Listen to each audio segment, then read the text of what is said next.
We're taking a live look at Times Square in New York City. We've got mostly cloudy skies, 69 degrees, but as you can see, New Yorkers up and at 'em and heading out this afternoon.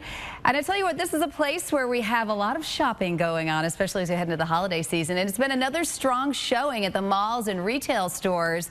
Sales were up again for the first part of October, and it all has to do with the weather. Joining us live from New York City is our business weather expert, Paul Walsh. Paul, great to have you here. Hey, Kyla. Now, Paul, I have to admit, when the weather gets a little cooler, I went out and bought a couple sweaters too. Not so easy if it stays so warm. I mean, tell us about how weather plays a role in those numbers. Weather plays a big role, particularly during the beginning of fall and the beginning of spring. The National Weather Service has confirmed that it was an EF1 tornado that hit the campground near Chariton, Virginia. Joining us now on the phone, Bill Samler from the National Weather Service. Bill, you're on the team that surveyed there. Can you tell us what some of the telltale signs are of things that you saw, damage that you saw, that made you rate this at EF1? The biggest piece, Kyla, was the trees, and when you see really large trees, and some of these are 75, 100-year-old loblolly pines that have withstood a lot of storm. I'm just curious if you saw any structure. I mean, it doesn't look like in a campground people really had anywhere to go, but did you see any structure that might have provided some shelter for them?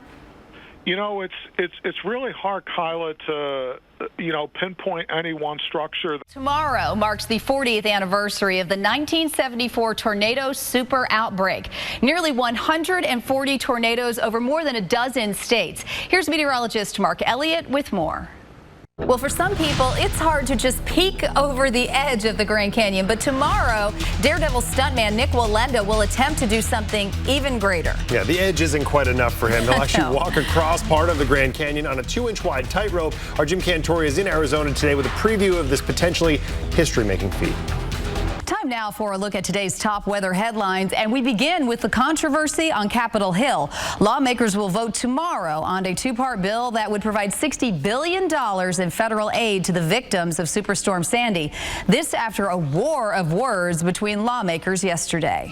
Well, it's not like we need an excuse to eat ice cream here on Weekend Now, but we have one today. It is National Ice Cream Day. It is. You know, it's a real holiday. So far, it has been no lack of extreme weather, and certainly we could see more of that as we head across the summer. So we want to talk about what you need to do, not just to keep yourself prepared, but also your pets in case disaster strikes. And Sandy's here with us to give us some tips. And Sandy, what do we need to think about? You've got to be a good Boy Scout and be prepared for everything. So the idea is portable, ready to move quickly if you need to, and also disposable, so you can use them and move on. Keep going, exactly. Okay. Now talk about if you have to get in the car quickly, what is this that would help you to keep your pet safe? It's a really good idea to have a harness on both your dogs and your cats. Okay, great. Thanks, Sandy, so much for all the tips. Back to you guys. We will stay live on air 24/7 until Winter Storm Pax is no longer a threat.